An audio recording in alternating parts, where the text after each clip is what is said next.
What's up, you guys? Tyler Huxford here, and for today's video, we're going to talk about 8 passive income strategies, some of which you can start implementing today to start increasing your annual, monthly, and even weekly earnings. So let's jump right in.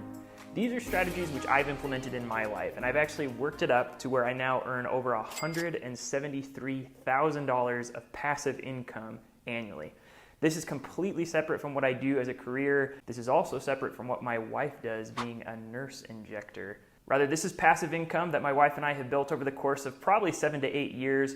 Passive income which comes across multiple revenue streams, which is something I got pretty serious about pretty early on in my 20s. I learned as a young sales rep that my earnings were often very volatile. It was difficult to forecast what I was going to make each year. And not only that, I also found that my earnings were dependent on some things which weren't necessarily in my control. For example, what's going on in the economy? Are companies even purchasing what I'm selling? What are the company's executive strategic initiatives, and do those even align with what I'm trying to sell?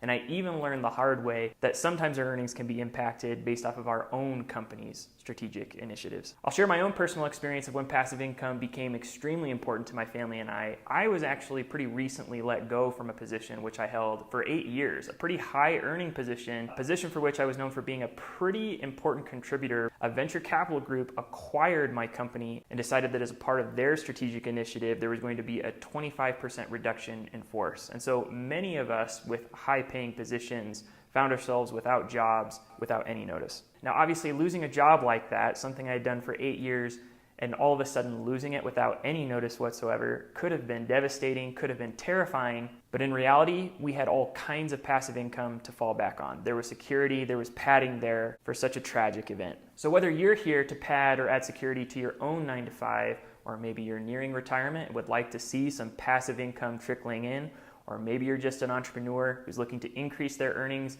as well as their investing power, you've come to the right place. So let's jump in. The 8 passive income strategies that you can use to start increasing your earnings today. This means that while these revenue streams may require a little bit of work to get started, it is absolutely intended for these revenue streams to be automated, to be passive in nature. We are not talking about side hustles here. Side hustles very often require a lot of time to get started, as well as time to maintain that revenue stream as it comes in. And side hustles can sometimes get in the way of our careers, our families, or church, or whatever we've got going on.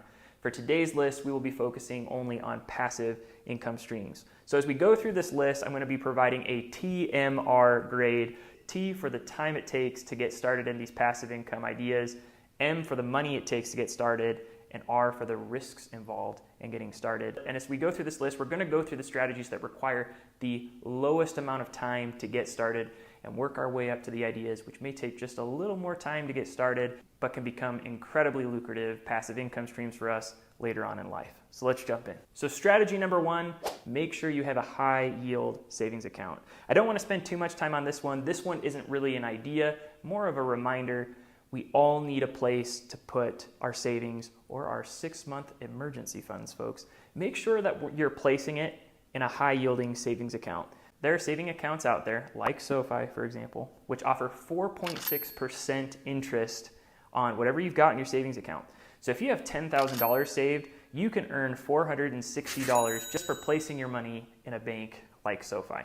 By the way, if you're interested in banking with SoFi, I have a link in the description, which if you click and use, you'll actually get $300 for opening a bank account with SoFi. So go ahead and click that link and get paid, folks. But I want to move on from this strategy because realistically, this isn't much of a strategy. But we're going to give it a score here. As far as the time it takes, this is a 0 out of 10. It doesn't take much time at all to set up a bank account like SoFi, folks. Click that link. Start earning that passive income.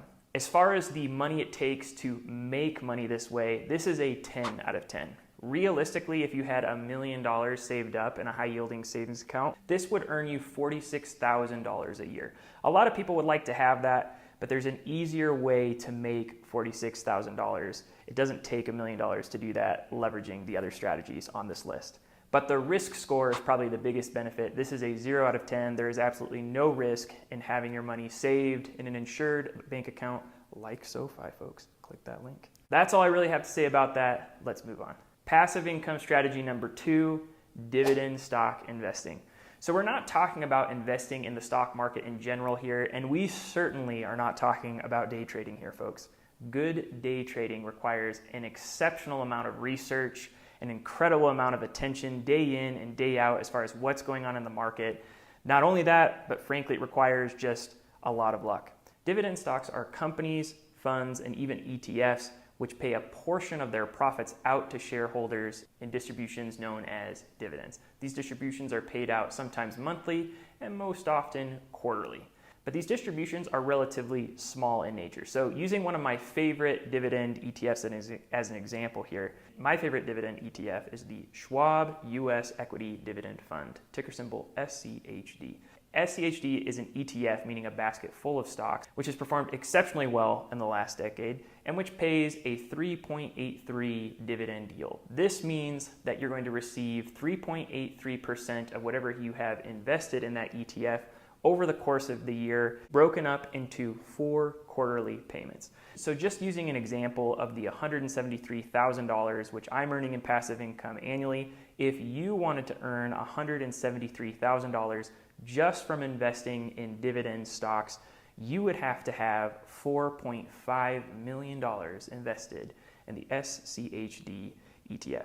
Now, realistically, this can sound overwhelming, but the reality is if you get started in dividend investing early, when you're young, maybe in your 20s, achieving $4.5 million in your dividend stock portfolio is very achievable over the course of decades. This is something that takes time, consistency, even a little bit of discipline. And over the course of a few decades, you will thank yourself for having gotten started sooner. So as far as the time it takes to get started in this strategy, I'm going to give this a 1 out of 10. It takes a little bit of research to pick your stocks and ETFs, which you're going to invest in for life. But after that, you're just riding the wave of that particular stock or ETF over the course of several decades. By the way, if you'd like to know the dividend stocks and ETFs, which are in my portfolio, I will include a link which goes over the dividend stocks and ETFs, which I am personally invested in my portfolio. You can check that out in your own time. As far as money it takes to get started in the strategy, realistically, this is a 9 out of 10. This is a much better strategy, in my opinion, than a high yield savings account. However, it does, again, take millions of dollars to start earning hundreds of thousands of dollars of passive income. So get started on this right away, folks. And as far as the risk score on this, I'm going to give this a 3 out of 10. Obviously, investing in the stock market does take on just a little bit of risk, but the reality is dividend stocks, strong dividend stocks, I should say, are actually usually tried and proven companies which provide pretty great returns year in and year out. But they are not growth stocks. Most of the best dividend paying stocks are not the fastest growing stocks out there. Strategy number 3, private investing. So this is for all those entrepreneurs out there who would love to change the world with a groundbreaking idea, but do not have a clue what that idea is. There are all kinds of savvy entrepreneurs out there who have identified really great niches, really expensive problems which need solved, and ways to change the world. The only thing they don't have is your capital to get started. This is a strategy I wish I would have implemented earlier on in my lifetime, as a student at Brigham Young University, I actually had the capital to invest in some of these projects. I was knocking doors selling pest control all across the country during the summer and would come back to school with all kinds of capital which I could have used to invest in all kinds of great ideas. Because I was studying at a business school where a lot of my colleagues had some of these really great ideas and all they needed was my capital to get started. Now, as far as assessing the time it takes to make passive income here, the risks involved, and even the money in getting started, there's a lot of nuances which can determine that. One of the things that's going to determine that is the complexity of the business model. You could be investing in a 16-year-old kid's shaved ice company. But you could also be investing in a full-blown software as a service company, which of course could require a whole lot more capital. Not only that, but typically the earlier you come in on these investment opportunities, the cheaper you can come in for. You can get a larger portion of the business for being willing to lend money earlier on in the venture or idea. That being said, there are a few questions that you need to ask before starting down the journey of private investing. Actually, probably too many questions to go over in this video, but there's at least 2 things that you definitely want to know. You want to know how profits are paid out. Are these paid out in monthly or quarterly dividends or distributions? And also, what's the exit strategy? How are you going to get the money you invested in the company back? Strategy number 4, real estate rentals. There's a lot of great ways to make passive income through rental properties. I admit that this is my bread and butter. Most of the $173,000 I'm earning passively on an annual basis comes from this strategy. I do this through both renting long-term as well as short-term rooms, apartments, spaces. I leverage apps like Facebook Marketplace, Airbnb, and Furnish Finder to find clientele, but there are other more creative ways to earn rental income through real estate as well. You don't have to own entire apartments, buildings, or homes. You can actually rent things such as your unused shed space or storage. There are all kinds of people out there purchasing storage units at record clip because they can rent unused empty spaces for people to put their most coveted and important stuff in when they can't fit it in their own home. You can also rent your driveways or parking spaces for events or when people are traveling. This is a great way to earn income. Either way, this is an incredible way to really increase your passive income. I know that this is something that my wife and I are very bought into, but it does require a little bit of expertise before getting going. So if you're interested in learning a little bit how to do this, I've included a video here which talks a little bit about my experience of owning both short-term and long-term rentals, if that's something you've explored. I've also have a video which talks about running the numbers on identifying great rental properties that are ready to cash flow for you.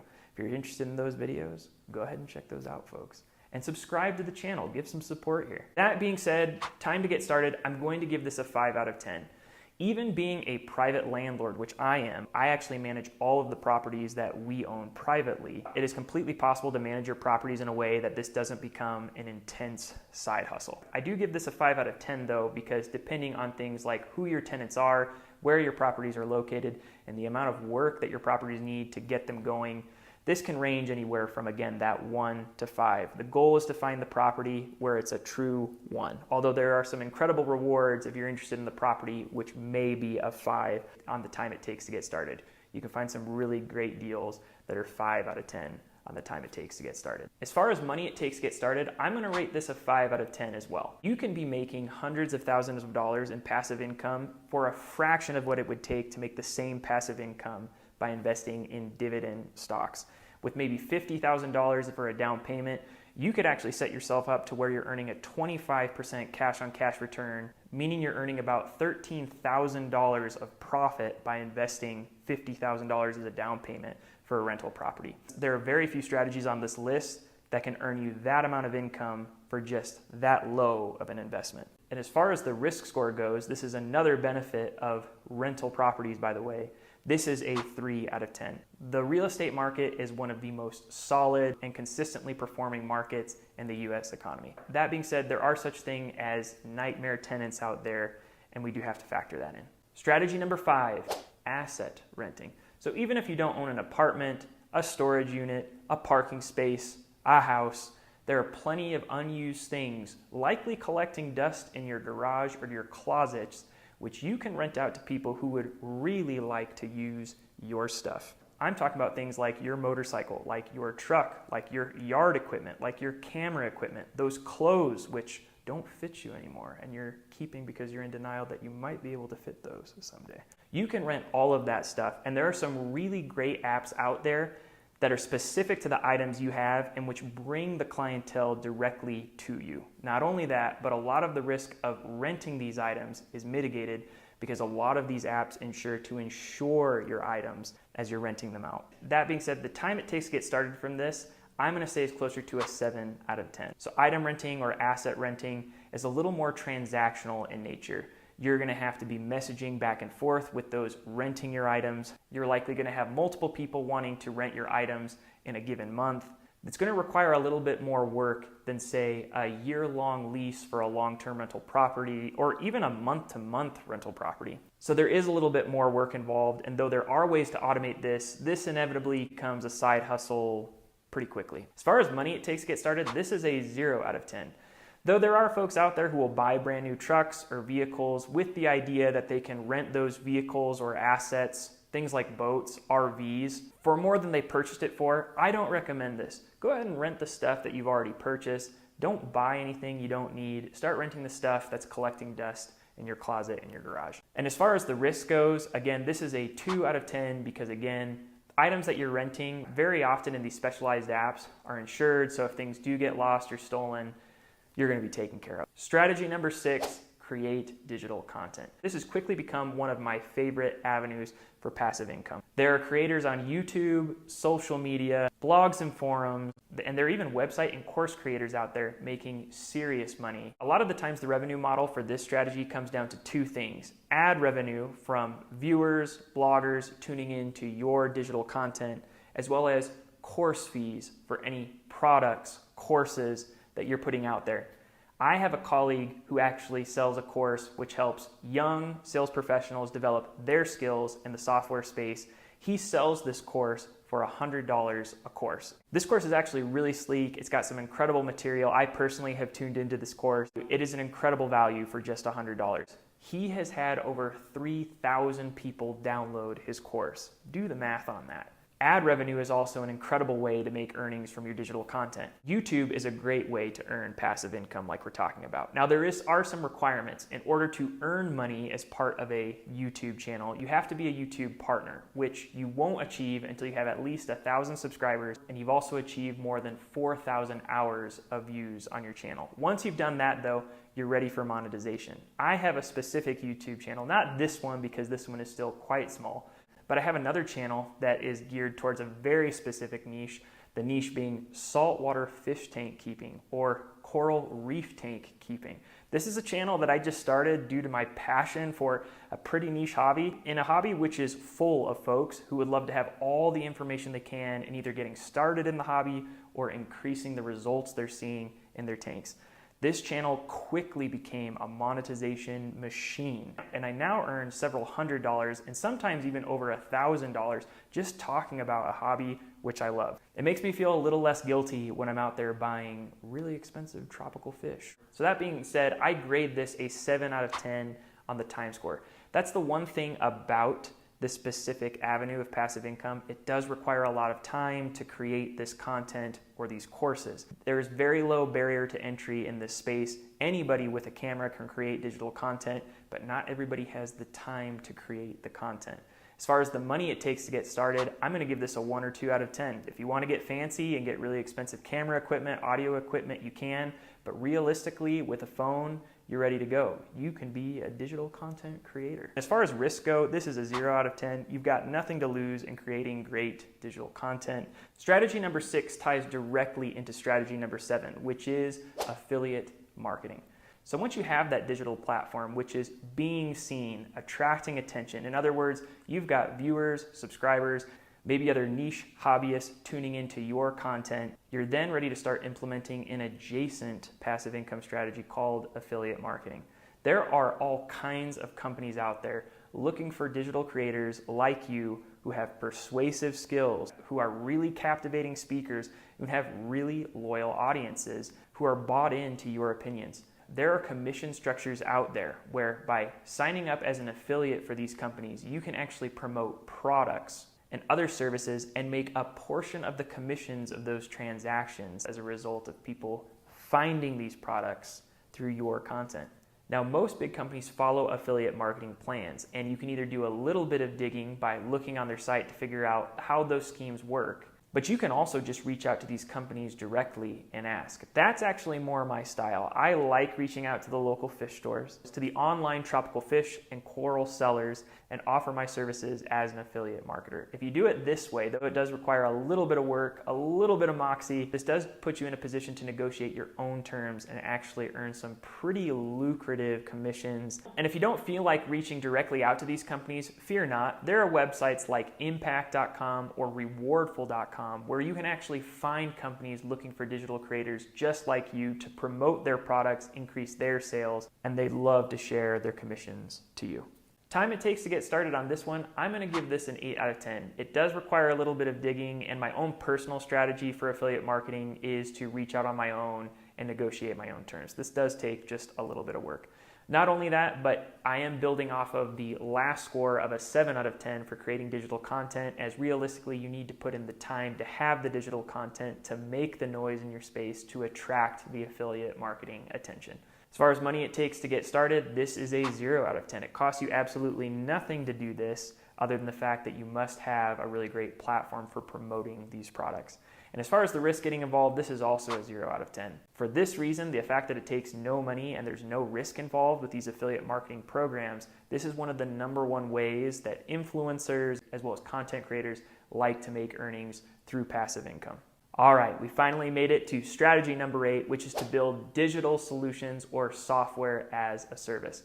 So I actually alluded to this a little earlier on in the video that the majority of my earnings in my 20s came from being an enterprise account executive for a software as a service company. These companies have built digital solutions which are either fixing consumers' everyday pain points and needs or else companies' million-dollar pain points and needs.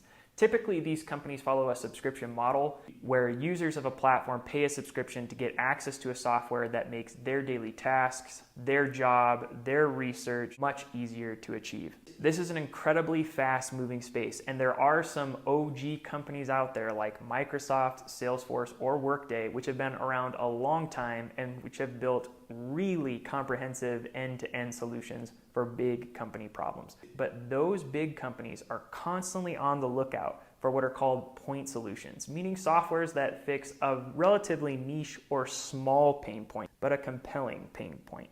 There are all kinds of entrepreneurs out there who are either in the field or near the solution, building softwares, applications, and digital solutions to solve and automate these problems. You can be one of those entrepreneurs who identifies a pain, a gap, or maybe something that's just way too manual in a day-to-day process as a consumer or especially as a company. There's a digital solution out there for every niche. For cooking, for fitness, for hobbies, for watering your plants, for sleeping. And the business applications here are endless. And a lot of the problems that people are looking for solutions for in the business world are million-dollar problems. You can be one of the entrepreneurs, especially if you have the software development skills. If you have identified a need or a pain, but do not possess the software development skills, all you need to do is find a freelance software developer to join on board. Oftentimes all they ask is a flat fee. Sometimes they'll request just a piece of the action. This is an incredible passive income strategy. It's also a great exit strategy to have, as a lot of the big Goliaths out there, the Salesforce, the Workdays, the Microsoft,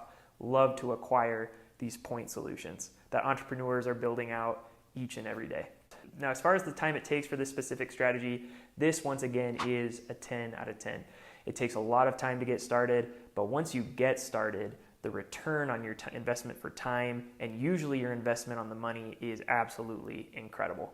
As far as the money it takes to get started, once again, I'd prepare for a 10 out of 10 for this, especially if you personally do not possess the software development skills. And as you scale, you'll want to automate things by hiring an entire team for you, a sales team, a marketing team, an engineering team. As far as the risk concerned, this is also a 10 out of 10, especially if you have a lot of money or time invested in this. Some people even quit their jobs to pursue such ventures.